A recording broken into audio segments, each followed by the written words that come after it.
Hello everyone, আমি চন্দনা। আমার new and ছোট্ট একটি ভিডিওতে তোমাদের সবাইকে ওয়েলকাম। অনেকদিন বাদে একটা বড় ভিডিও বানাতে চলেছি। কালকে চলে এসেছিলাম বুনুদের বাড়ি, মানে আমার ছোট ননদের বাড়ি, তার মেয়ের জন্মদিন। তো আমি তার আগে ভিডিও করতে পারিনি একটু ব্যস্ততার জন্য। তো যখন থেকে করেছি তখন থেকে ভিডিও দেখাচ্ছি। ট্রেনে উঠেছি আর দেখো আমি কীভাবে মানে এমনভাবে প্যাকিং হয়েছি যেন মনে হচ্ছে কী শীত, যেন সব কাশ্মীরে যাচ্ছি, আমার এত ঠান্ডা লেগেছে। তো চলে আসলাম শিয়ালদাতে এসে এবার সাউথের দিকে যেতে হবে। মানে তার বজবজ লাইনে বুনুর বাড়ি। তো টালিগঞ্জে নামতে হবে, বজবজ লাইনে টালিগঞ্জে বাড়ি। টালিগঞ্জের থেকে একটু যেতে হয়, খুব বেশিটা না। তো এবার চলে এসেছে সাউথের ট্রেন। এবার আমাদের ট্রেনে ওঠার পালা।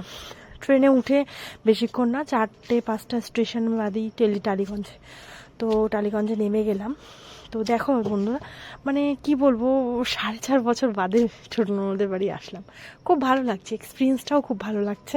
মানে এক্সপিরিয়েন্স বলতে আমার ওর বাড়ি আসতে ভালোই লাগে।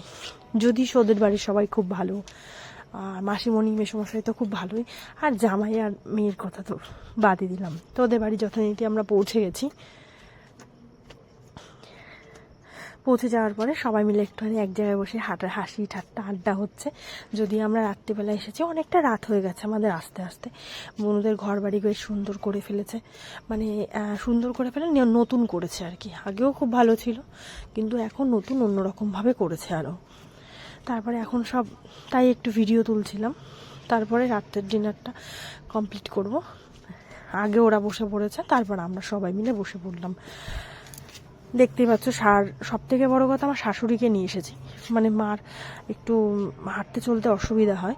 তো ডিনারটা কমপ্লিট করার পরে একটু মনে হলো একটু পুচকুর সাথে আড্ডা দিই, একটু ওর সাথে একটুখানি দুষ্টুমি করছিলাম। ও আমার সাথে একটু দুষ্টুমি করছিল, অনেকদিন বাদে ওকে দেখলাম। তোকে ও একটু দুষ্টুও হয়ে গেছে। হাই বলো। দেখতেই পাচ্ছ, তো ওর জন্মদিন বলে কথা। তারপরে একটু ডেকোরেশনটা ওদের যেখানে ডেকোরেশন করেছে, তারপরে একটু ছাদে আসলাম। ছাদে এসে ছাদের পরিবেশটা এত ভালো লাগছিল, মানে রাতের দিকে কলকাতাটা। খানিকক্ষণ বেশ ছাদেই ছিলাম। তারপরে আস্তে আস্তে মনে হলো এবার একটু মানে কোথাও ঘুরতে গেলে না, আমার ঘুমের থেকে বেশ চারিদিকটা দেখতে ভালো লাগে। জানি না ঘুম তখন আসে কিনা। ওকে বন্ধুরা, গুড নাইট, সবাই ভালো থেকো, সুস্থ থেকো।